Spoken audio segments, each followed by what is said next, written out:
Hi everyone, it's Rosie from Talking About EPD. Welcome to day 7 of my DBT Skills videos, and today I'm going to be talking about radical acceptance.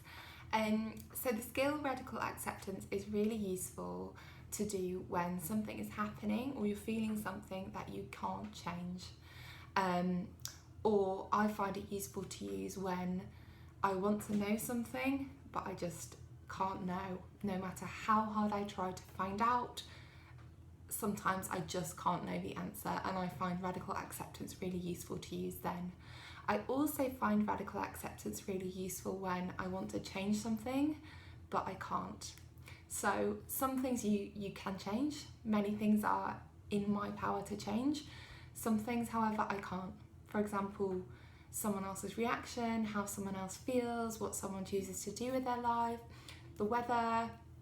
So many things are out of my control, and often I find myself trying to change things that simply cannot be changed by me, and that causes me a lot of stress, a lot of suffering, and can cause problems for me.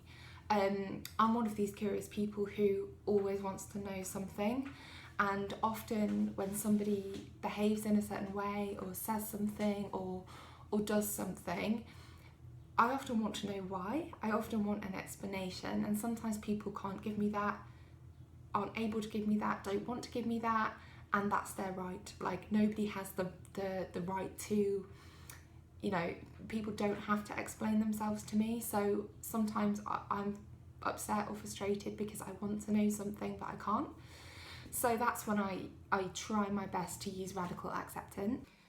So radical acceptance is not some sort of magical cure that will take away the pain of what you're feeling, or any of the painful emotions that you're feeling to do with a situation that you can't change or that you want to know, or that certainty that you may be desperate to feel around a certain situation.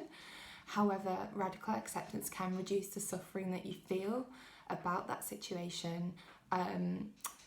That's because radical acceptance is a way to remind yourself to stop fighting something that's not worth fighting, or stop trying to know something that's unknowable.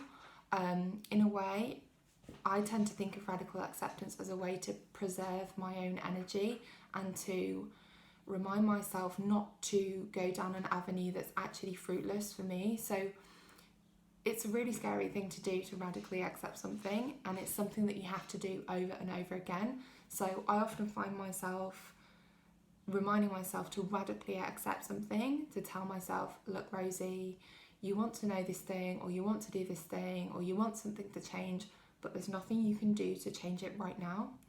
And I often find myself every day waking up thinking, what can I do to solve that problem? What can I do to know something? Or what can I do to kind of make something be the way I want it to be? But you have to keep reminding yourself, and it's something that you kind of keep taking yourself back to square one. Okay, Rosie, I have the urge to change something. I have the urge to, do some behaviours to try and know something or change something or find something out, and I have to sort of pull myself back from that. So it's a constant process, radical acceptance. It's not something that you decide once and then it's done. So I'm going to give an example that I'm making up now. So say I went on a date with somebody and I thought it was really good, I had a great time, really enjoyed myself, and then I wonder why the person didn't text me or call me afterwards. And I could spend all of my waking hours calling him, texting him, asking, why won't you go on another date with me? Or I could spend all day just trying to revisit the conversation. What did I do? What could I have done differently?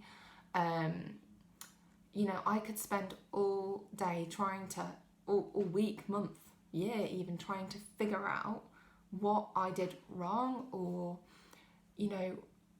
I could waste so much time on this situation trying to understand it, know it, change it, figure it out.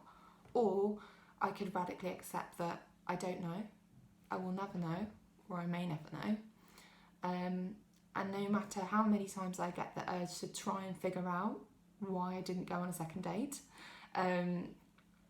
I may never know. So it's better to actually just radically accept not knowing, as hard as it is, and then hopefully that will allow me to move on. So that was just an example, not from my life, just one I've made up off the top of my head. But radical acceptance can be applied to so many different areas of your life, from work to, I don't know, studying, or I don't know, like you're planning a day at the beach and it rains, and you could spend all day saying, oh, it's raining, why did we pick this day? Like, I can't believe I decided to bring a picnic to the beach and it's just horrible weather. Oh, I wish I could change it. I should have gone to somewhere inside. You could spend all day complaining about that, or you could just accept, okay, it's raining. There's nothing I can do to change it. I didn't know. There's nothing I could do about that. So it's not going to take away my disappointment that it's raining at the beach, but it will take away the suffering of like beating myself up and trying to fight something that is unwinnable. So yeah, I hope that this video gave you my perspective on radical acceptance. There's lots that you can read about it online, and I'll put some of the resources down below. If you're really enjoying my videos or my blog, it would be lovely if you wanted to support me on Ko-fi. I'll put the link down below. That helps me pay for my website subscription, because I don't make any money from my videos or my blog at all.